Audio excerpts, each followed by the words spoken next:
एक दिन एक शौहर चलते चलते अपने घर से दूर एक दूसरे शहर तक पहुंच गया, जो बादशाह वक़्त का अपना शहर था। वहां देखा कि अमीर शहर के महल के इर्द गिर्द काफ़ी लोग जमा हैं। ये मंजर देखकर जब उसने इस भीड़ का सबब पूछा तो लोगों ने बताया कि बादशाह सलामत की तिजोरी चोरी हो गई है। इसी दौरान इस भीड़ से एक ऐसे शख्स का गुजर हुआ जो पूरे पैर के बजाय सिर्फ अपनी उंगलियों के अतराफ के बल बहुत संभल संभल और बचा बचा कर इंतहाई एहतियात से चल रहा था। इस आदमी ने जब इस शख्स के बारे में पूछा कि ये साहब कौन है, तो लोगों ने बताया कि इस शहर के दीनी गुरु, मजहबी पेशवा और शेख साहब हैं, जो अपनी उंगलियों के बल महज इसलिए चलते हैं ताकि इनके पाँव के नीचे कोई चींटी आकर कहीं दब न जाए और इसकी मौत हो जाए और इस तरह वो नाहक कत्ल नफ्स के अजीम गुनाह के मुर्तकिब न ठहर जाएं।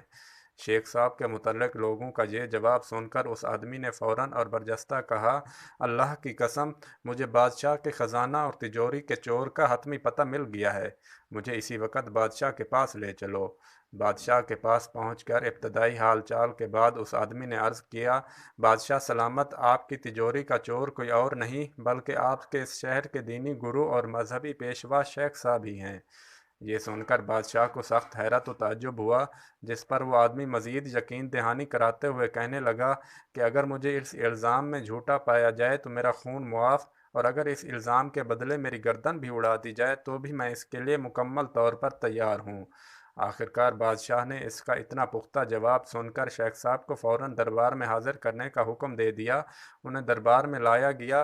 पूछताछ और दीगर तहकीक के बाद आखिरकार शेख साहब ने अपना जुर्म कबूल और तिजोरी चोरी का एतराफ़ कर ही लिया।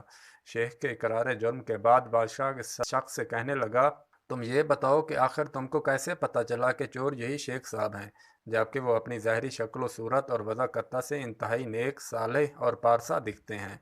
बादशाह के इस सवाल के बाद उस आदमी ने बादशाह के सामने अपनी कारगुजारी सुनाने की इजाज़त मांगी, तो बादशाह ने उसे इजाज़त दे दी। तब वो शख्स गोया हुआ कि एक रोज़ मैं जब बाहर से अपने घर में दाखिल हुआ तो क्या देखता हूँ कि मेरी बीवी ज़ारो कतार रो रही है। रोने का जब सबब दरियाफ्त किया तो मेरी बीवी कहने लगी, हमारे घर के पेड़ पर बैठने वाले परिंदे बसा औकात मुझे बिला शरई हिजाब और बगैर पर्दे के देखते हैं तो मुझे डर लगता है कि कहीं इसमें अल्लाह की मासियत और गुनाह का इर्तकाब ना होता हो, जिसका अगर मुझे एक दिन अल्लाह के सामने हिसाब देना पड़ गया तो मैं क्या जवाब दूंगी। बस यही सोचकर उसी खौफ से मैं रो रही हूँ। मेरी बीवी का यह जवाब बज़ाहिर इंतहाई नेक और दीनी जज्बात से लबरेज़ था, जो कि सुनकर मैं बहुत खुश हुआ और इस दर्जा पाकदामनी, पाकीज़गी और जज्बा खुदा तरसी को देखते हुए आलम बेखुदी में फ़ौरन उसका माथा चूमा और उसी वक़्त कुल्हाड़ी लेकर घर के पैर को काट कर बाहर फेंक दिया।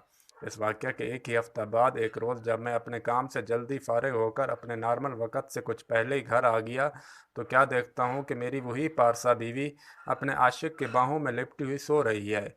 ये नाकाबिल यकीन और दिल खराश मंज़र देख कर मैंने मज़ीद कुछ नहीं किया, बस घर से अपनी बाद ज़रूरियात का सामान लिया और अपना घर और बस्ती छोड़कर निकल पड़ा।